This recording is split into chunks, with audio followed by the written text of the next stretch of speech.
Bom dia, pessoal. Estamos chegando aqui na nossa.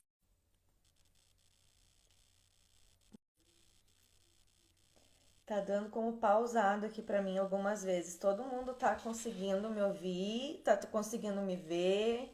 Por favor, avisem. Hoje nós vamos falar então sobre o mais lente. Ó, o vídeo pausou novamente. Não sei o que tá acontecendo aí, porque dificilmente isso acontece. Mas tá todo mundo me vendo, todo mundo me ouvindo.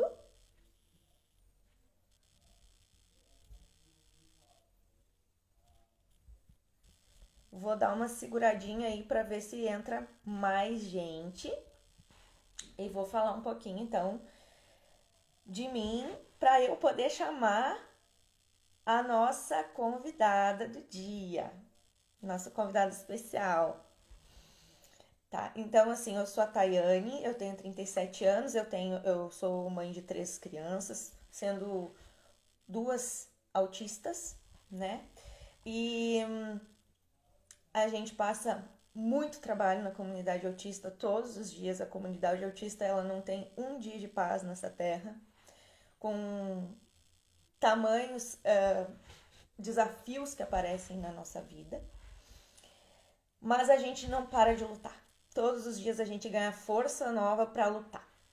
E hoje eu quero falar com você sobre o Maio Laranja, junto com a Tânia Garcia, que é a nossa convidada especial.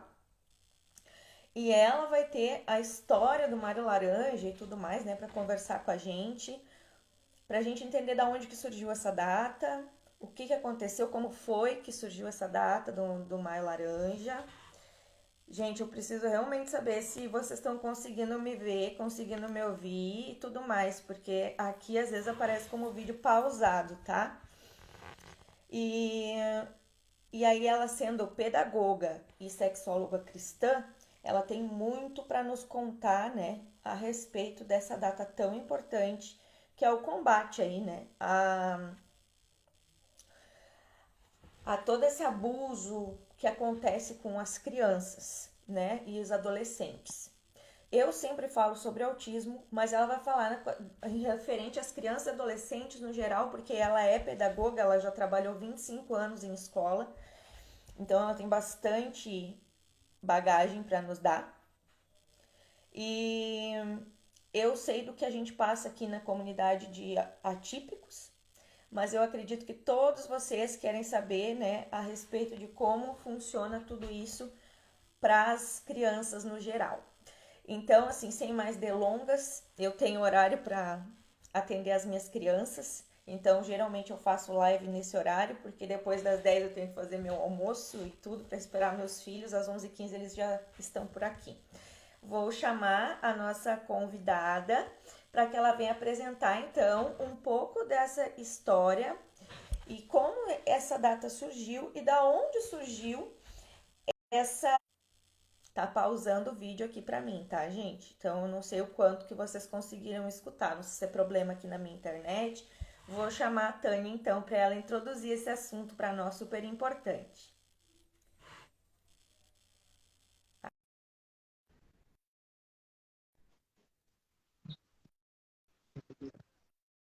Eu tenho que virar para a câmera. Oi! Seja bem-vinda, minha linda! A Tânia vem lá de Fortaleza falar com a gente, né? Fofura! Conta um pouco para nós de ti, mulher. Conta para nós também dessa data importante. Tudo isso, queremos saber tudo sobre a Tânia, sobre a data, sobre essa função de ser pedagoga, sexóloga, como que isso se dá e como que tu trabalha, né, com essa parte de proteger as nossas crianças, minha flor. Bom dia a todos, bom dia, Thay. Obrigada pelo convite. É um prazer enorme estar aqui, principalmente na data de hoje, para falar sobre o tema de hoje, certo?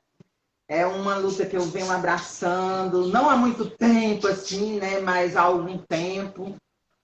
Na escola que eu sou pedagoga, né? Sou sexóloga e já vinham fazendo esse trabalho de educação mais de 25 anos, né? A questão da educação sexual é mais recente, porque a gente enfrenta muitos tabus, pressões de todo tipo, as pessoas têm medo de falar sobre o assunto, né?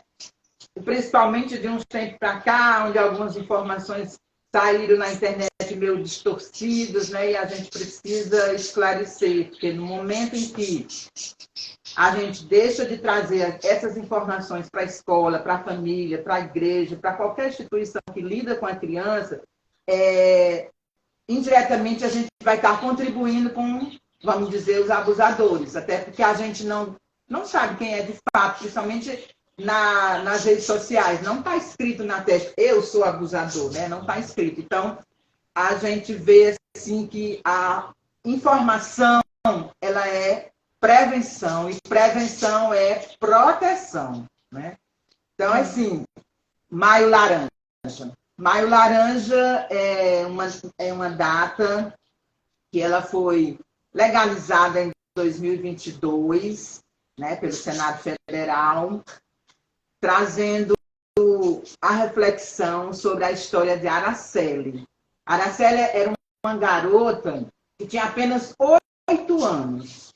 E ela foi sequestrada, ela foi drogada, ela foi violentada e ela foi assassinada, né? Ficou essa data do assassinato dela, a data de hoje, 18 de maio, para que seja uma data marcante, assim, onde a gente possa convidar os setores públicos, privados, as famílias, as escolas, todas as instituições de maneira geral, toda a sociedade, para abraçar essa causa e se comprometer a proteger a criança e o adolescente da violência sexual. A violência sexual a gente leva para 2 vertentes. A questão do abuso sexual e a questão da exploração sexual. Então, isso tudo é, de uma maneira geral, violência sexual. Então, ela foi encontrada nessa data, né? 3 jovens da classe média alta foram acusados e em 1991 eles foram liberados, né? Alguns dizem que não tinham provas suficientes. Mas desde o crime que aconteceu em 1973, lá em Vitória, Espírito Santo, até os dias de hoje, ele está impune, né?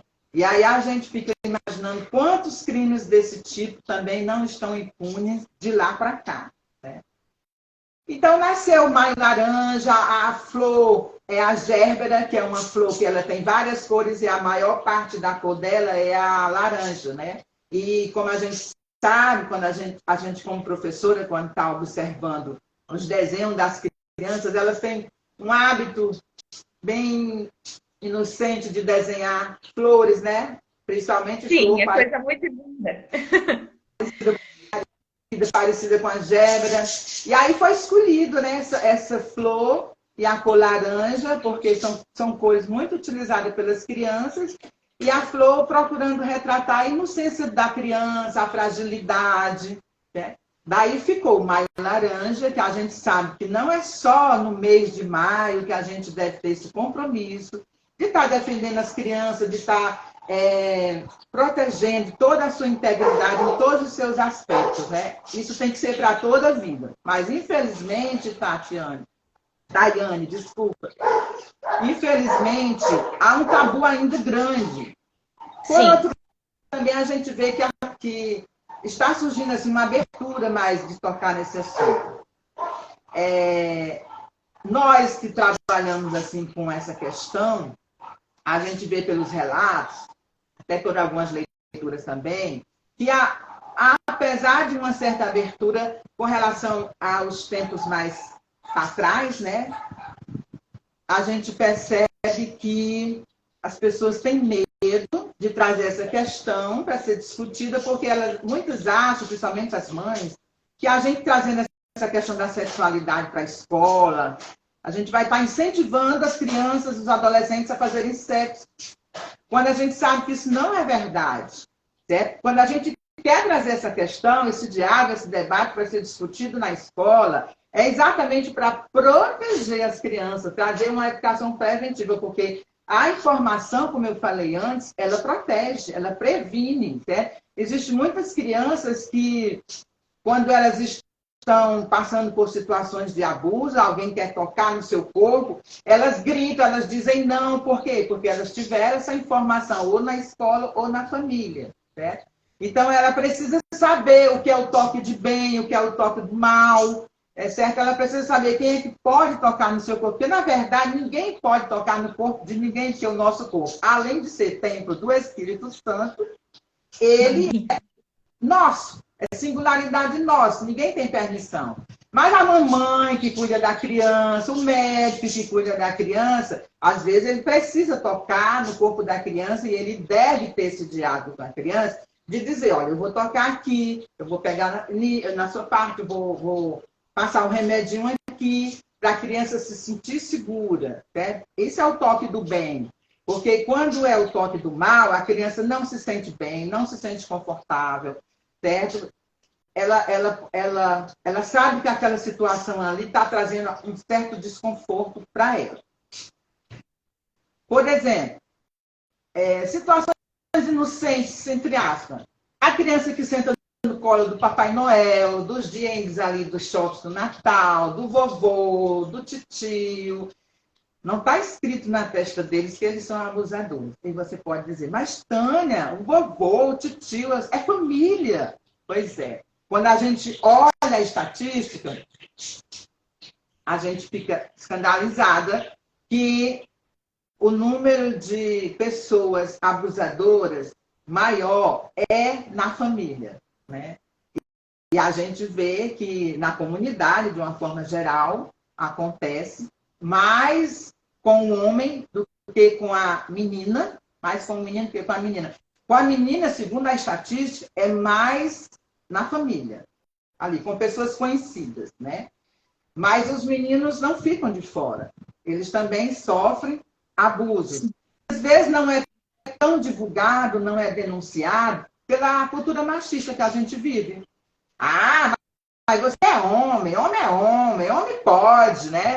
A gente sabe de casos que são denunciados, que muitos delegados, policiais ficam zombando das crianças quando elas dizem que fulano tocou, fulano fez isso e tal. E eles dizem, mas você é homem, você é macho, que é isso? Vai negar fogo, né?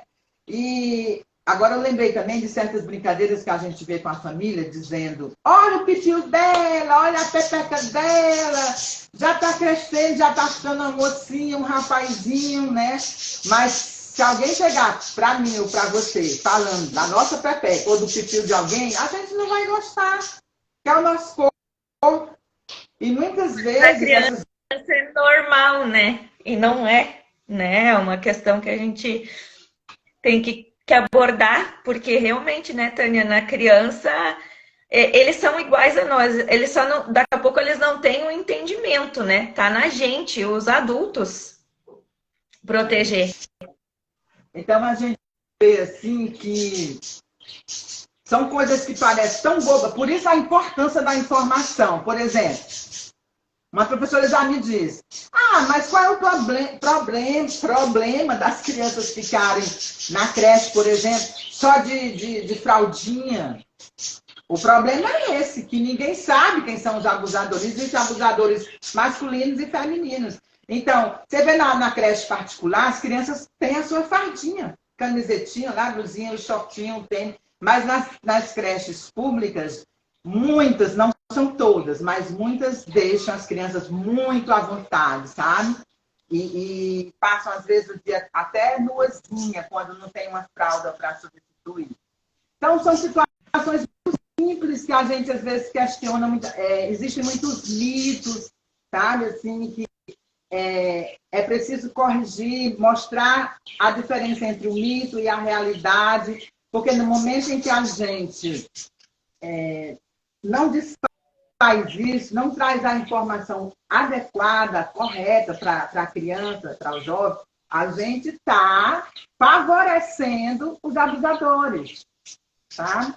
Então, não se pode ter medo de trazer a informação, mas, olha, eu entrei em contato desde maio com várias escolas aqui de Fortaleza. Sabe quantas aceitaram que eu fosse lá falar com os pais, com as crianças, com os jovens e com os adolescentes?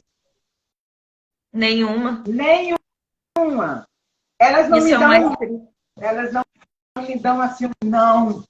Elas dizem assim, vamos ver, vamos pensar, vou dar uma olhadinha no planejamento, tá? E aí a gente já percebe que aquilo ali é um não. Sim, elas querem fugir daquela situação, né? De uma maneira bonita, mas querem fugir da situação. E, na verdade, estão deixando de dar a informação adequada e falar sobre um assunto muito importante, gerando um tabu, né? Porque, na verdade, as mães, os pais, principalmente, né? Eu acredito assim, ó, tudo bem, não querem falar com as crianças, não deixa isso, não deixa aquilo, tal, tudo bem, vamos, né? Tá. Mas com os pais, fazer uma reunião, né, Tânia? Sei lá, eu acho assim que é tão importante os pais também terem essa visão, saber o que fazer com seus filhos, né? Ou perceber as coisas que estão acontecendo com seus filhos que podem chamar para um ato abusivo, né? Que nem a gente estava conversando em off, né? Tem aquelas crianças que, não quero, mamãe, eu não quero mais comer massa, mamãe, eu não quero mais tal coisa, eu não quero mais passar por tal lugar. E aí a pessoa acha assim, ai, que coisa mais esquisita.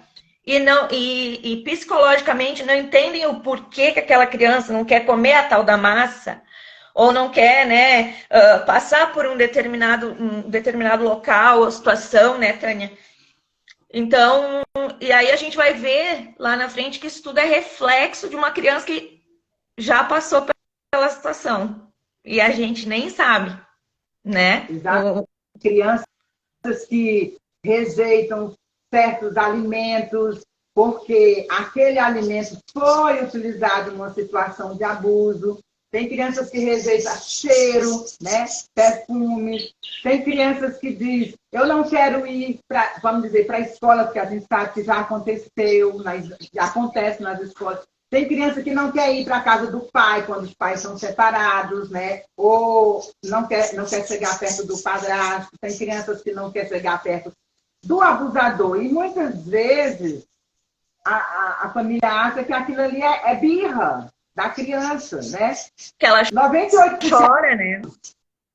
pela estatística de... chora, não sabe falar, não pode falar. Às vezes ela foi até ameaçada, não pode falar.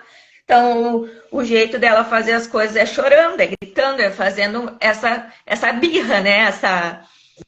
Esse não de uma maneira que incomoda o adulto, né? E são esses comportamentos que a gente quer passar para a escola, tá? A criança, de repente, era tão alegre, tão envolvida, tão participativa, de repente ela está quieta, não quer participar de nada, se torna agressiva, chora, sabe? Se recusa, tem um comportamento assim, bem diferenciado, assim, que você vê que aquilo não é da criança. Então, a intenção da gente é isso, alertar os pais e a mãe e procurar saber por quê. Segundo a estatística, 98% das crianças que constam que são abusadas é fato, é verdadeiro, tá? Então, assim, é muito assim, uma situação que foge à verdade do abuso. E a intenção, assim, dos sexólogos, dos psicólogos, dos profissionais, educadores que estão envolvidos com a educação sexual e emocional contra o abuso sexual da criança e adolescente é essa, primeiramente, esclarecer os professores, depois esclarecer os familiares e depois as crianças, com atividades lúdicas, com músicas, com jogos, com brincadeiras, coisas bem inofensivas que não vão erotizar, que não vão adultizar e que não vão despertar o desejo, o interesse. Até porque criança não tem idade para ter consciência de que aquilo ali é desejo sexual. Ela pode até sentir alguma reação no seu corpo, porque é corpo, é orgânico, tem hormônio, tem uma química, vamos dizer assim, que a criança reage. É como você tocar numa coisa quente e sentir aquela reação de que aquele objeto está quente.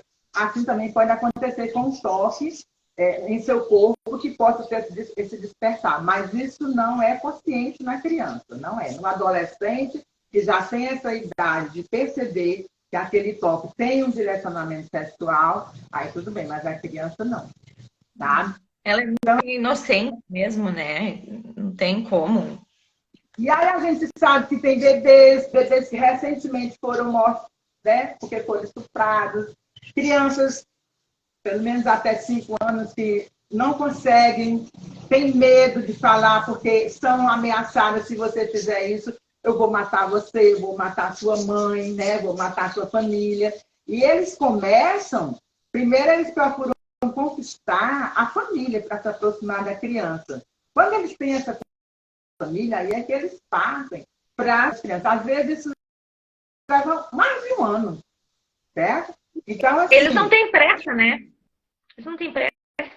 Eles têm o desejo e a vontade, mas pressa, eles querem construir todo um trajeto até chegar no objetivo. E outra coisa que dói muito é quando a criança ou o adolescente chega para o adulto, diz que foi abusado, e a pessoa diz, você tem certeza? Será que não é coisa da sua cabeça? Está fantasiando? Né? Aí a criança se tranca. Ela vai dizer que a pessoa que ela poderia confiar, no caso um pai, ou uma mãe, ou uma professora, vai questionar. Certo? Então, isso magoa e deixa. Eu digo isso por experiência, assim, nas escolas que eu trabalhei. Eu tinha uma aluna assim, incrível, a menina era adolescente. E eu comecei a observar e vi que ela não estava sendo ela. Aí eu fiquei observando, conversei com a outra professora, que também notou. Aí eu disse, vamos agir. Quando foi um dia, no final da aula, eu disse, fulana, eu gostaria que você ficasse aqui no final para você me ajudar a levar esse material lá para o meu armário na sala dos professores. E ela ficou. Todo mundo foi embora.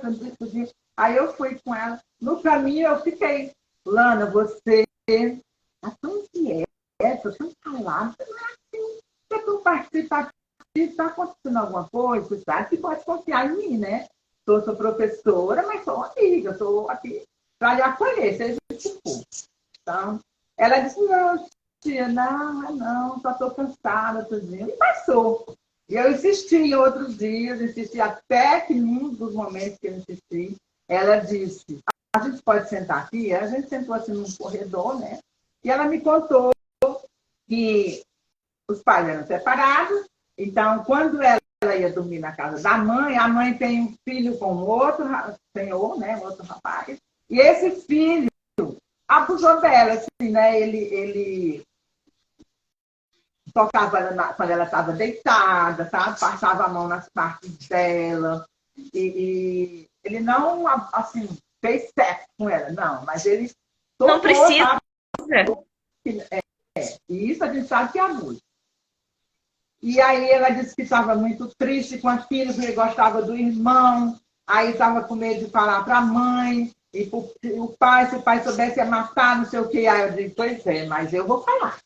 Aí ela se apavorou. Ai, tia, tu disse que eu podia confiar em ti. Eu digo, pode, tá? Aí, primeiramente, eu mandei chamar a mãe. Aí falei o que tinha acontecido. A mãe ficou assim, apavorada. Aí a professora falou, amor de Deus, não faça nada disso. Eu vou conversar com meu filho tudinho. Aí, no outro dia, ela me ligou, disse que tinha conversado com o filho.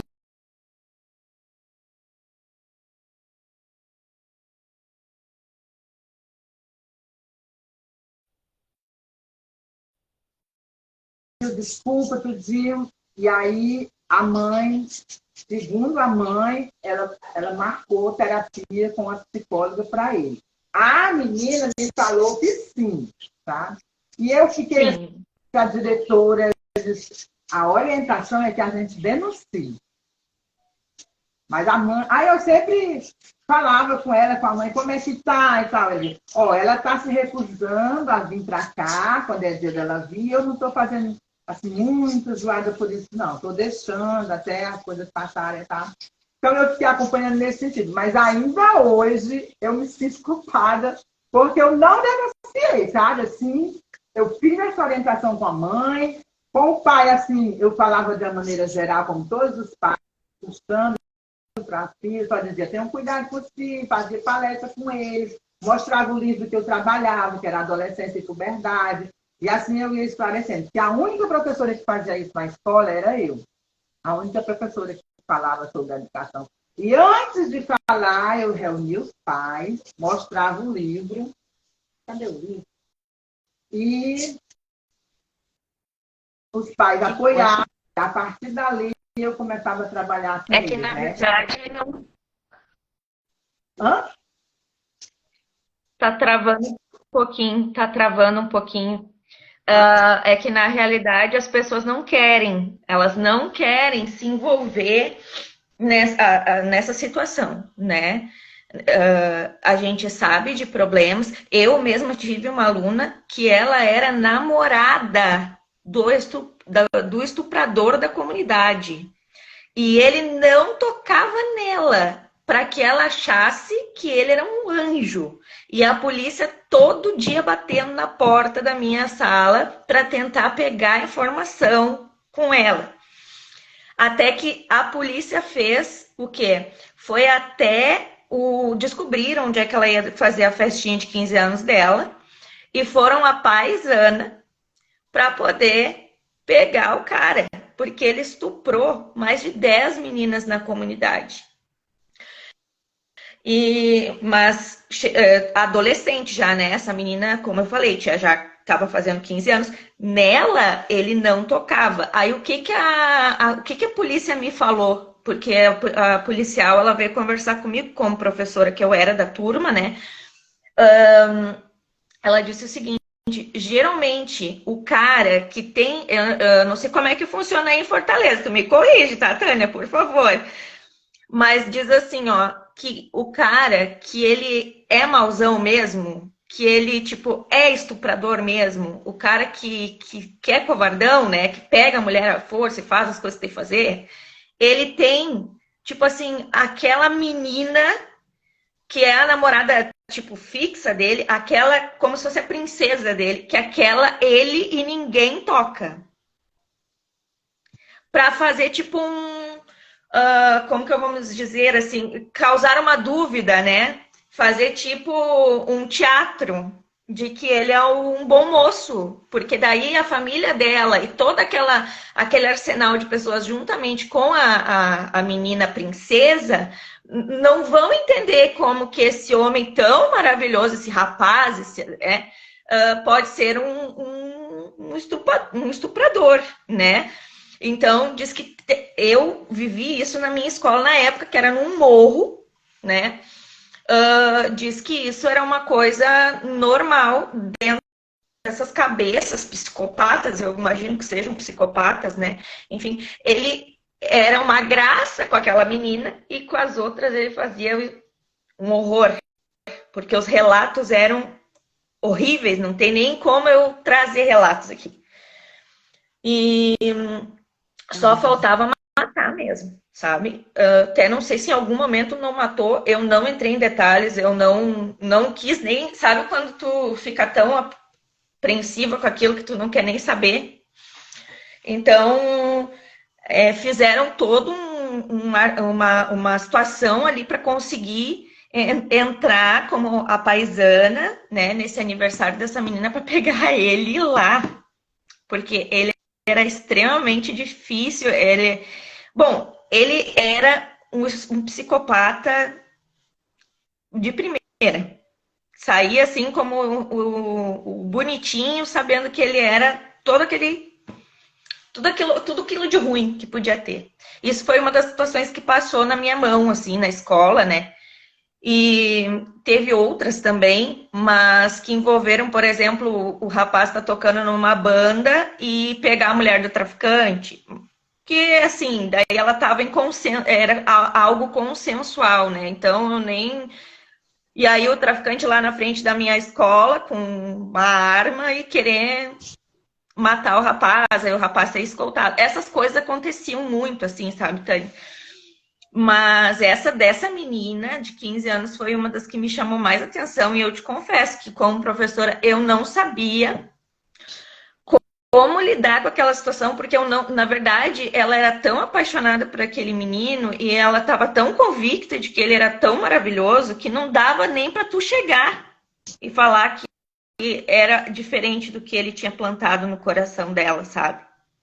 Isso que é o mais triste. E acontece muito mesmo em qualquer lugar. E eles têm que dar essa aparência, sabe, um profissional, como uma pessoa da sua família, irmão, ou até pai, se for o caso. Eles dão essa aparência assim, de anjo, de uma pessoa de bem, sabe? Assim, que você realmente desconfia. Isso é estratégico, né? Por exemplo, o pedófilo, ele é um transtorno que ele tem, que, segundo a ciência, não tem cura, mas tem tratamento. Alguns mesmo buscam ajuda e tratam e procuram controlar aquele desejo que muitas vezes é difícil para ele, né? De se sentir atraído por crianças e por adolescentes. Mas o crime só se dá se ele realmente abusar. Porque o fato dele ser pedófilo não é que ele não é criminoso. Ele é um pedófilo porque ele está passando por aquele transtorno, está se tratando de, mas ele não cometeu o crime. Então, ele não é considerado um criminoso. Mas aí tem aqueles que, mesmo quando fazem tratamento, não se controla e terminam cometendo um crime. Então, aí ele passa a ser realmente um pedófilo criminoso. E isso acontece nessa situação da escola que você falou. Eu me lembrei, você foi contando aí, eu me lembrei de uma menina, ela não era minha aluna, era aluna da escola. E todo dia ela chegava na escola com dinheiro, sabe? Distribuía dinheiro e comprava muitos bombons para todo mundo. Tá? E a professora trouxe a situação para a sala dos professores e a gente começou a conversar. Eu até disse, vai atrás que isso aí tem abuso. E aí mandou chamar a mãe ficou com raiva da professora. Porque estava pensando mal do homem, ele era o proprietário da casa, ele morava em cima e a mãe, a criança e outros irmãos moravam embaixo. E a menina ia porque ele chamava para fazer uma faxina, para limpar, e por conta disso ele agradava a menina.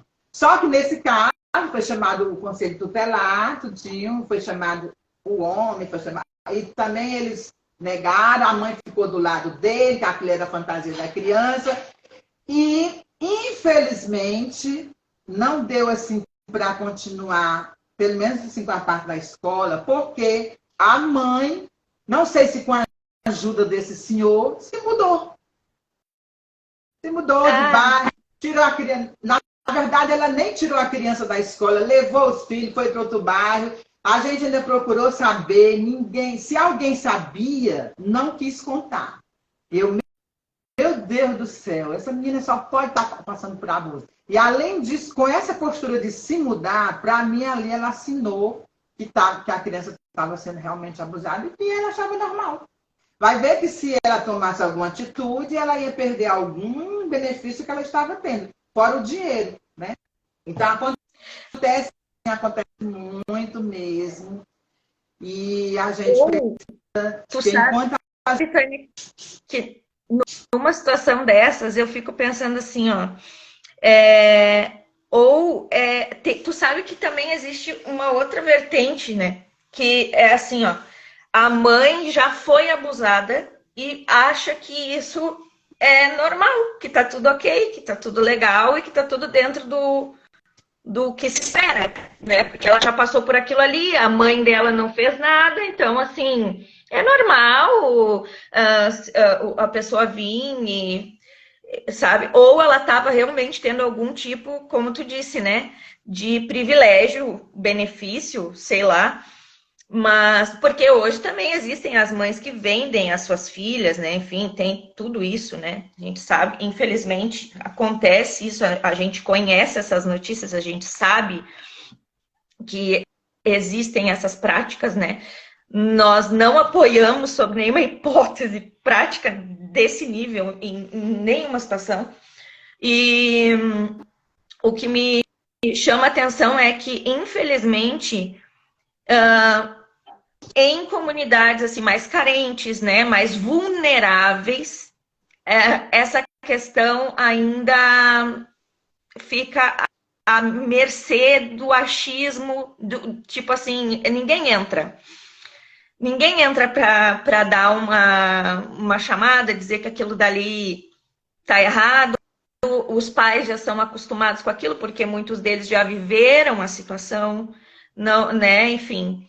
E aí entra o papel da sexóloga, né? E pedagoga, principalmente, ali, para dar uma informação nesses lugares onde não é acessível, porque as pessoas não querem chegar nesses lugares. A verdade é essa também, né? Elas têm Tem medo. isso também, né? Mas é bom você tocar nessa questão até para a gente dizer que não acontece só em comunidades vulneráveis, não acontece só com pessoas assim. Os ricos, por favor, tem. Nossa, é até pior. Toda criança é vulnerável a essa situação, independente de cor, de classe, de status, ela é vulnerável a essa situação, né? Se você olhar a literatura, a estatística, você vai ver que os abusadores, na sua grande maioria, é branco. Porque aí a pessoa acha que só negro, né? Que só pobre, que só pessoas de comunidades desfavorecidas cometem esse tipo de crime ou outros crimes. Não é verdade. Em qualquer situação, em qualquer comunidade, as crianças e o adolescente estão. É que nos ricos tem uma situação, né, Tânia? Os ricos têm dinheiro para abafar. Isso. Abafa o caso, né? Eu acho que é bem essa questão. Porque acontece, a gente sabe. Araceli, né? Porque a gente sabe pela história que eram 3 jovens da classe média alta que foram presos, mas foram liberados em 91, dizendo que não havia prova suficiente. E o crime está sendo impune até hoje. Então, com certeza, aí deve ter o poder, né? O poder financeiro, o poder de status, o poder social. E quantos não são abafados? Porque, segundo a estatística, 10% dos casos são denunciados.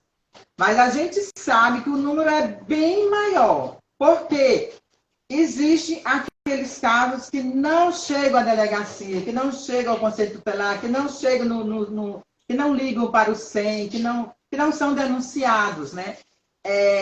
Muita gente ficou assim, extremamente preocupada com o período da pandemia, porque as crianças iam ficar em casa com os abusadores, tá? E a gente sabe que já existe estudo revelando que houve um aumento do abuso da criança, do adolescente, até pelos próprios pais. Não só o abuso sexual, mas a violência doméstica, né? Muitas crianças foram... Essa é uma parte importante de se falar.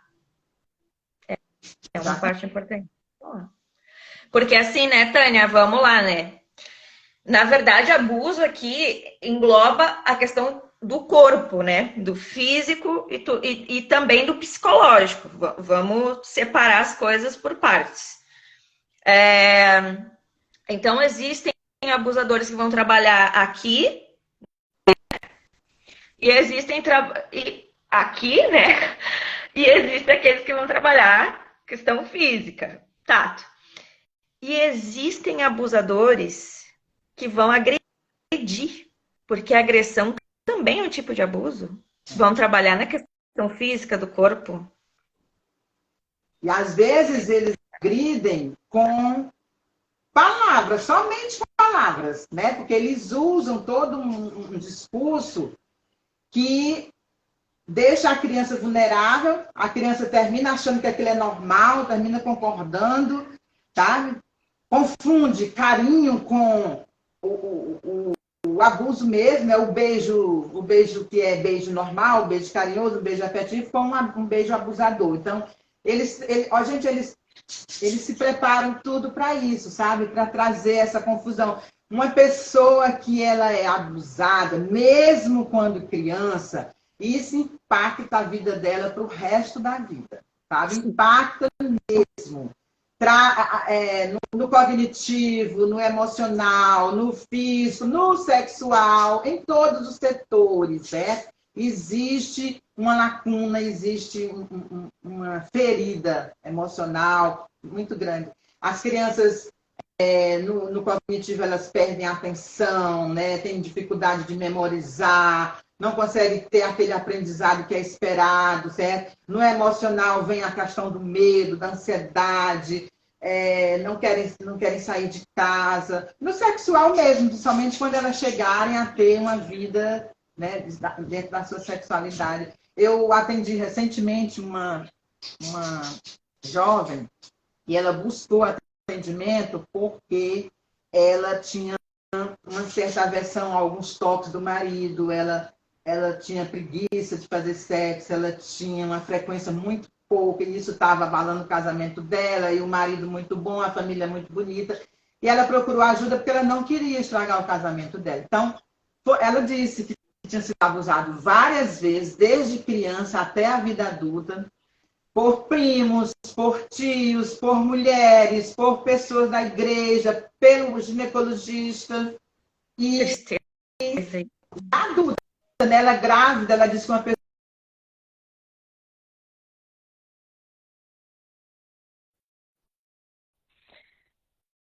a gente fica assim, meu Deus, né? Mas ela já estava nessa idade, já podia se defender. Mas quando criança, não. E ela começou, e isso também é abuso, ao assistir os pais tendo relação sexual. Ela acordou de madrugada, foi no quarto, não encontrou os pais, e foi para a sala. Quando ela chegou, os pais estavam no sofá, né, tendo um relacionamento sexual. E para ela, criança, aquilo ali, o pai estava batendo, agredindo, tal, e ficou aquilo ali. E os outros Uma abusos... coisa importante, desculpa te atrapalhar, mas assim, ó, uma coisa muito importante que agora tu tocou nesse assunto. Gente, vocês sabiam que para a criança, me ajuda aí, Tânia, que tu é melhor do que eu nesse assunto, mas para a criança ouvir, ver o pai e a mãe fazendo o sexo, né? Enfim, é como se ela estivesse, né? É como se ela estivesse naquela situação, é como se ela estivesse sofrendo abuso. E uma coisa interessantíssima, criança não pode dormir no mesmo quarto que os pais. Por quê? As pessoas pensam assim, não, mas tá dormindo, tá tudo certo. A mente dela tá gravando. Aquilo dali tá fazendo sentido na mente dela. Ela pode estar em estado de relaxamento dormindo, mas ela vai... Isso já está comprovado, né, Tânia? Me desculpa aí se eu estiver falando alguma bobagem, mas ela vai estar entendendo aquilo dali. E isso vai desenvolver coisas depois na vida dela, né? Acontece assim, porque muitas vezes a dor, a insegurança, o medo é da mãe, que acha que o filho vai sentir alguma coisa, vai chorar e tal, e ela precisa estar ali perto, então ela leva para o quarto. Mas isso é uma necessidade da mãe, porque ela no quarto dela só se for assim uma coisa muito distante, muito abafada para a mãe, o pai não escutar o choro da criança, né? E ela mesma pode se organizar, comprar aqueles aparelhos, né? Ou colocar um despertador de 2 em 2 horas, quando no caso é bebê, de 3 em 3 horas para ver, alimentar. Ela pode ter esse controle, né? Então não é necessidade da criança de dormir com os pais. A criança acordou de madrugada porque teve um pesadelo, teve um sono, ir lá e pedir ajuda, é uma coisa. Mas passar a dormir entre o casal é outra coisa. Primeiro porque o casal precisa ter o seu espaço. Quarto de casal é de casal, não é da criança. Precisa ter seu espaço, seu relacionamento, porque senão isso aí vai terminar estragando o seu casamento, né? Então ele tem que ter o seu relacionamento de homem e mulher, de marido e mulher, de pai e mãe, separar esses papéis. Segundo, que vai gerar dependência emocional, tá? Principalmente na relação mãe com filho ou filha. Vai surgir com o tempo aquela insegurança de ter sempre que ter alguém ali por perto, sabe? Ali dando aquela força. Vai gerar dependência emocional. Então, há pessoas que acham isso bobagem, que é normal. Não é. Não é. Cada pessoa tem que dormir no seu ambiente, né? E voltando à questão do filho ver os pais fazendo sexo, fica realmente no subconsciente aquela cena, e até porque a criança não vai imaginar que aquilo ali é uma cena de amor. Você ser carinhoso com seu marido, com a sua esposa, né? Trocar um carinho, dar um beijo, um abraço, é uma coisa. Os filhos precisam crescer vendo que os pais são amorosos, são carinhosos.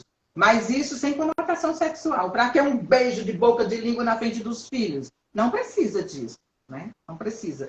Isso é exibicionismo de uma certa forma, né? A criança vai vendo aquilo assim e não há aquele entendimento, aquela compreensão. Mas a troca de carinho, de afeto é perfeitamente normal. Sim. E falando um pouco agora também sobre a comunidade autista, tá, Tânia? Assim, ó, o que que acontece? Agora eu tenho que trazer um pouco a brasa pro meu assado, porque já são 9h52, né? E eu tenho o meu horário das crianças. Mas o que que acontece com a comunidade autista? Vamos lá. Comunidade autista tem alguns fatores diferenciados, tá? Primeira coisa, sim, o autista existe o verbal e o não verbal. O verbal, ele pode até falar, mas aí a gente vai ter que investigar, né? Tudo certinho, como nunca duvidar. Não é isso. Bem pelo contrário, porque se ele está falando é porque alguma coisa muito séria está acontecendo. Vai investigar. Investigar. É diferente de duvidar. Agora, o não verbal, ele não fala. Ele não fala, ele só mostra.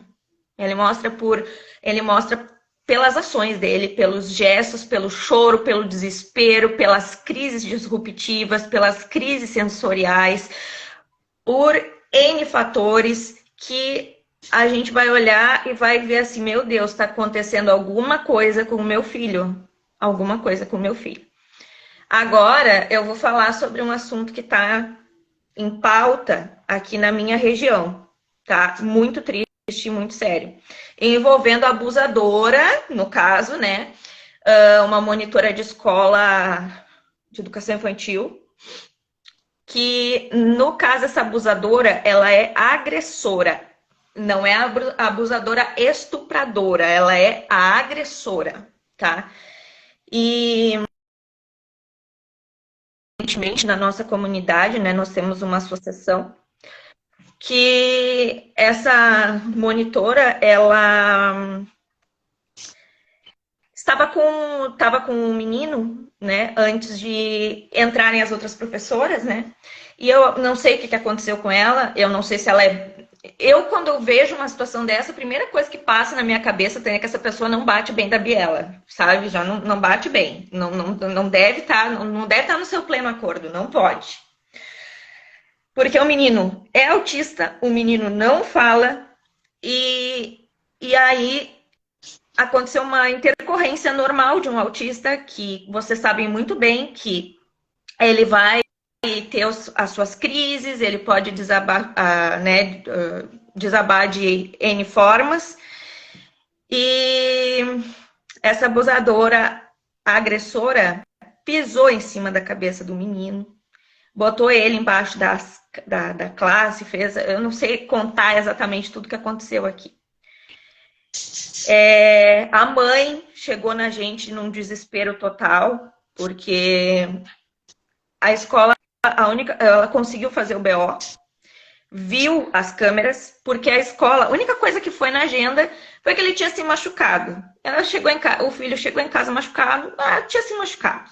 Né? Isso é bem normal. As escolas de educação infantil, elas não têm o hábito de trazer toda a realidade na agenda da criança. Não tem esse hábito. Eles vão falar só o mínimo possível para, né, abafar o caso e acabou a história.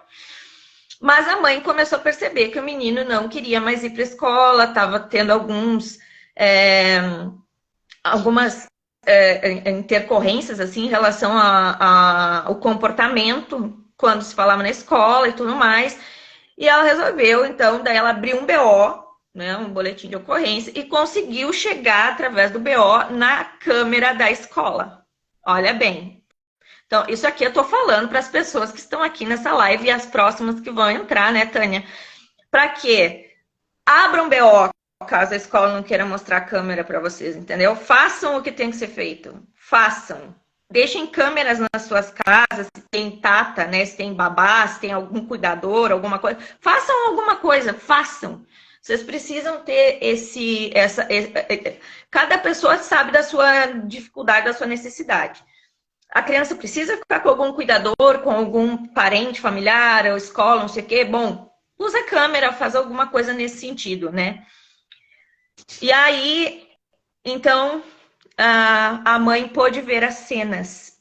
Eu imagino essa mãe quando viu essas cenas. Aliás, eu nem imagino. Eu tenho vontade de socar a pessoa que fez isso. Eu até hoje, depois que eu descobri essa cena, eu fiquei assim no estado de nervos, que eu fiquei imaginando essa criança que não tem... Ele é tão vulnerável, Tânia, que ele não pode nem falar. Olha que tristeza. E eu sei que ele é um grão de areia no meio de um deserto. Quantos autistas? Quantos deficientes intelectuais? Quantos Down? Quantos que não passam por essa situação e não tem nem como falar? Olha, se a gente não tem que ser forte, né, para suportar umas coisas dessas, assim, né? E essa pessoa fez isso. E sabe o que a escola fez? A escola simplesmente trocou ela de lugar, botou ela em outra turma. Foi só o que a escola fez. Ela vai fazer com... Aí quando tu vê... É isso, sabe, Tânia? É isso, Tânia, assim, que me deixa assim, ó, sabe? Não... E foi isso que a escola fez. Só isso. Claro que agora a coisa ficou séria. Porque agora, graças a Deus, né, pelo menos aqui na nossa cidade, a gente tem uma associação forte e chegou nas pessoas certas, nas autoridades, tudo mais, né? E eu realmente quero acreditar que isso não vai ficar impune. Mas aqui eu tô falando para as outras mães dos outros autistas das outras cidades que daqui a pouco não tem essa viabilidade, né, de chegar nas pessoas e fazer valer os seus direitos e a sua proteção, né? São situações muito tristes. São situações extremamente tristes. Uma mãe, um pai, assim, uma família, não consegue cuidar de uma criança sozinha, não consegue, precisa de uma rede de apoio, né? Que seja a escola, ou que seja um parente, alguém da família, uma rede de apoio para poder ajudar, um cuidador. E essas pessoas que fazem essa rede de apoio têm que ser pessoas, né, comprometidas, pessoas, vamos dizer, saudáveis, pessoas sérias, pessoas dispostas, disponíveis a ajudar. Mas não está aqui que elas não são abusadoras, que elas não são violentas, que elas não são agressivas, né?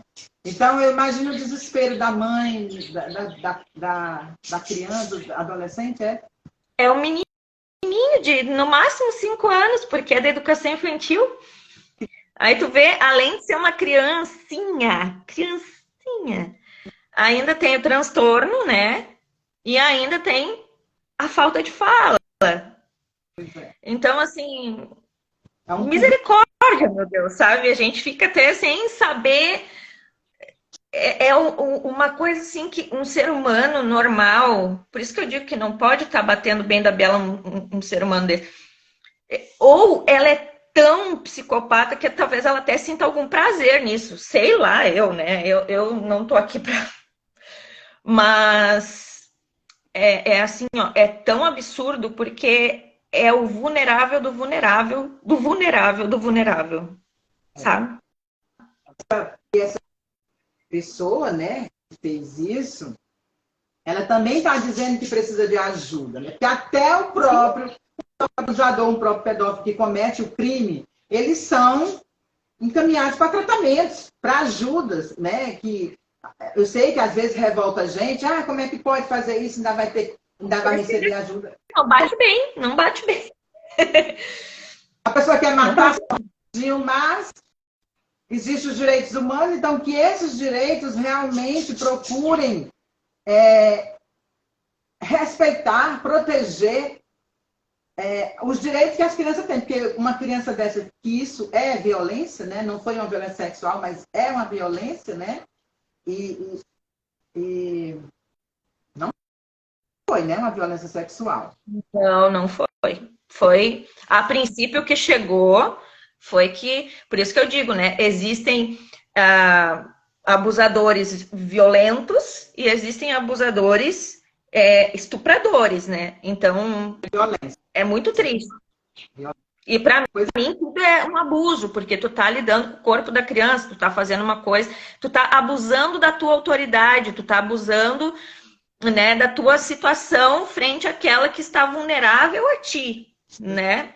Levando em consideração essa palavra, né, abusar, existem N fatores aí nessa palavra, né, Tânia? Eu vejo assim, né? Quando tu coloca, fala, tu é um idiota, tu é um retardado, tu é não sei o quê, tu tá abusando dessa pessoa. Tu tá fazendo isso. Violência verbal que atinge o psicológico, atinge o emocional, atinge o cognitivo, certo? E é por isso, minha gente, é por isso que nós, professores, pedagogos, mães, sexólogos, terapeutas ou outro profissional, né, advogados, também tem advogados na causa, seja qual for o profissional que abraça essa questão de defender os direitos da criança e do adolescente, direitos à proteção, a uma vida, né, todos os direitos que estão lá no ECA, que estão lá nos direitos humanos, é por isso que nós estamos aqui, para pedir que toda a sociedade abrace essa causa, defenda a criança, abram as portas, né? Abram as portas das igrejas, abram as portas das escolas, abram as portas da própria família, de qualquer instituição, para que a gente possa orientar, mostrar os sinais da criança que está sendo abusada, mostrar os sinais da criança que precisa de ajuda. Isso vai acabar com a pedofilia, vai acabar com o abuso sexual? Infelizmente, não. Mas vai ajudar a criança a se proteger, a criança a dizer não, a sair correndo, a se defender, a contar para a mãe, né? A contar para o pai, a contar para aquela pessoa que cuida dela. Isso vai ajudar a criança, a informação, o conhecimento, ajuda a pessoa a se defender. Principalmente aquela que não pode usar a sua verbalização, no caso da criança, né? Mais cuidado ainda a gente tem que ter. Meu Deus, esse é um tipo de caso que eu te confesso, assim, que eu não sei nem como tratar, né? Essas pessoas, elas chegam e a gente fica sem nem saber ao certo como tratar, né? Mas, antes de encerrar essa live, Tânia, que já é 10h04 e eu tenho que fazer o almoço dos meus pintinhos, eu queria também falar sobre a internet. Não posso deixar de falar sobre a internet, tá? Hoje em dia, os abusadores estão entrando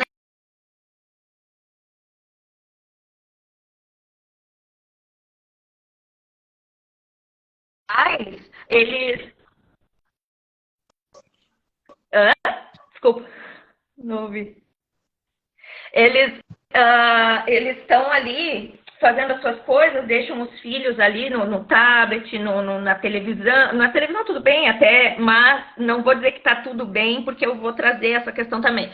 Mas assim, no tablet, no note, no celular, né, e tal. E aí eu já ouvi falar de abusadores que entram aonde? Nos jogos. A criancinha tá ali jogando e aí aquele abusadorzinho tá ali, né? Bem bonitinho. O pai e a mãe acham que tá tudo legal, a criança tá ali jogando e o abusadorzinho tá ali bonitinho, né? Não é, né? Não é. A gente pensa assim, não, tá fora de alcance, meu filho tá jogando, tá tudo certo. Não, mas existem os jogos online e eles estão ali. Eles estão ali. Os abusadores estão ali. Existem os chats, né? Existem vídeos, N formas de entrada. E aí entra também a questão da erotização, porque hoje em dia o que está acontecendo? Tem as trends, né? TikTok, de shorts, de reels, de não sei o quê, pipipipopopó. E tem, inclusive, as páginas de Instagram de crianças, né? E esses caras, eles caem valendo ali. Eles caem valendo, né? E eu mesma passei, eu já te contei isso, né? Aqui na minha página, que é aqui, ó, pessoa macaca velha, já entrou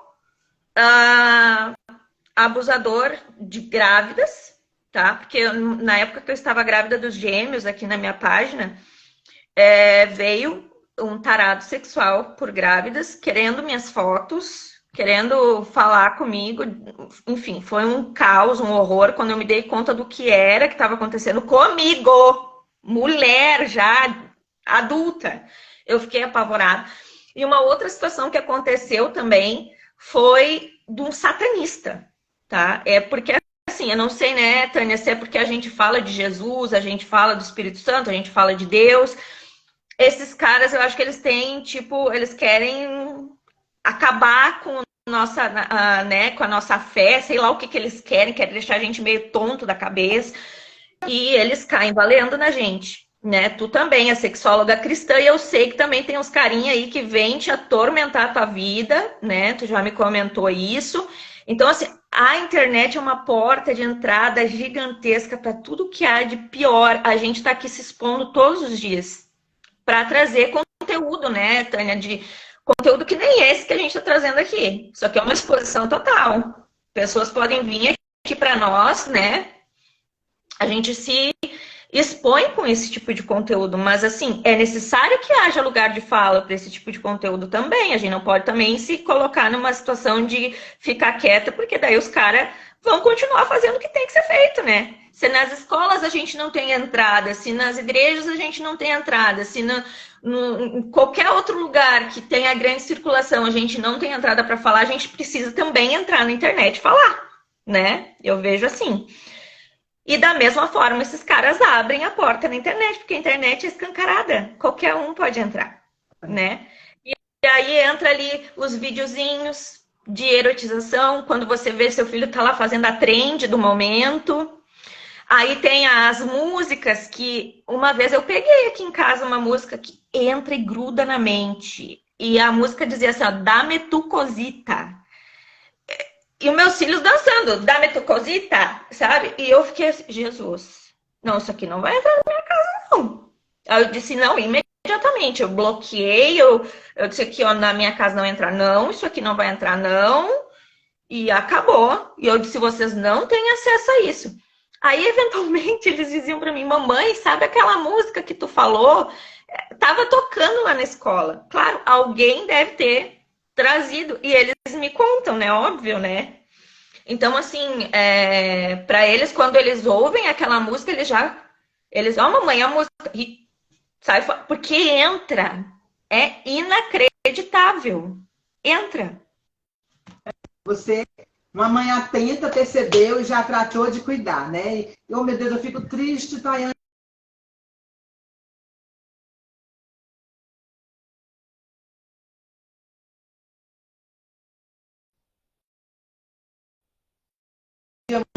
Muito ocupados, quer ocupar a criança de qualquer jeito e acha que a melhor ocupação é uma TV, é um jogo, é um celular, e as crianças realmente ficam vulneráveis, têm acesso a isso, sabe? Nossa, eu fico assim. São essas coisas que a gente quer conversar, mães, professoras, para vocês repensarem, não levarem isso. Olha, eu fico triste quando eu vejo as pessoas postando figurinhas de criança, aquelas figurinhas que a gente vê no WhatsApp, ou então as meninazinhas, vídeos no Facebook, no Instagram, as meninazinhas pequenininhas, novinhas, 5, 6 anos, balançando o bumbum e se remexendo toda, sabe? Assim, de meu Deus do céu. E isso é erotização, elas permitem acontecer, elas mesmo divulgam os vídeos dos seus filhos e a profissional que quer ir na escola, educar, trazer informação, trabalhar a criança para se defender, para se proteger, é barrada. Sim. Né? É barrada. Exatamente. Aí a gente se obriga a ter esses espaços para falar. Porque se a gente não tem esses espaços para falar, acaba que a informação não é passada. A gente sabe que tem pessoas que, graças a Deus, têm um quórum, né?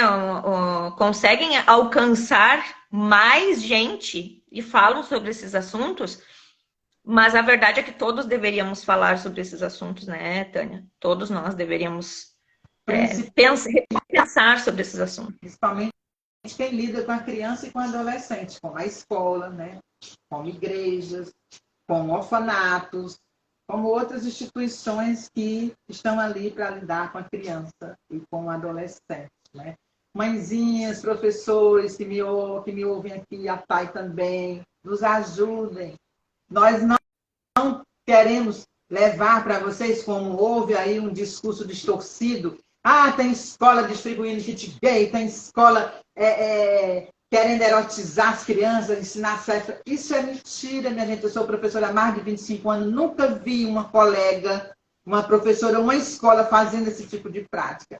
Esse tipo de distorção, a gente precisa separar a ficção da realidade, o mito da realidade e procurar trazer conteúdos e informações adequadas e sérias e comprometidas com a proteção e a prevenção do seu filho, dos meus filhos, dos meus netos, dos filhos da Thay, dos filhos de todos que estão assistindo essa live. De todos os filhos, todas as crianças, independente de onde essa criança esteja. Porque aqui nós estamos falando da realidade do Brasil, mas a gente sabe que o mundo é muito grande, tem lugares muito piores do que o Brasil, né? Lugares em que as crianças são prometidas ainda na adolescência, né? Como a gente vê certas culturas orientais, que as crianças são castradas, né? São tirados seus órgãos, são casadas com contratos. Crianças. Jovem, né? Então, nós não vamos o mundo, mas nós podemos fazer a nossa parte, ajudar no corpo, salvar. Tânia, eu quero te agradecer muito, minha flor, por essa live maravilhosa. Quero agradecer a todos os que estão conosco, os que estiveram conosco, os que vão estar conosco depois, que vão ver a gente falando aqui. Eu quero agradecer demais, gente. Obrigada pela paciência, pela oportunidade aqui nos dada, né, Tânia, de a gente poder falar sobre esse assunto, pela atenção de todos, por terem essa informação tão preciosa. Quem está chegando agora, que for assistir essa live, se tudo der certo, eu vou deixar ela disponibilizada aqui no meu Instagram, tá? Então, a gente bota depois nos stories, a gente vê aí o que a gente faz, para que todos tenham acesso, porque a gente sabe que tem muita gente que está trabalhando esse horário, não vai conseguir, mas depois outros horários vão conseguir. E quero te agradecer demais, minha flor, tá? Eu estou muito feliz porque eu acho que eu te inaugurei nesse mundo de lives. E para mim é uma alegria, né? É muito grande com as redes sociais, mas na pandemia eu não tive saída, né? Então, para mim, é um privilégio muito grande estar aqui realmente inaugurando as lives, né? Gente, sigam a Thayane, ela traz uma abordagem muito importante sobre o autismo. Me sigam também, certo? E o que eu puder ajudar é só me chamar. Obrigada a vocês todos, obrigada, Thay, até a próxima! Até a próxima, um beijo grande. Deus abençoe. Tchau!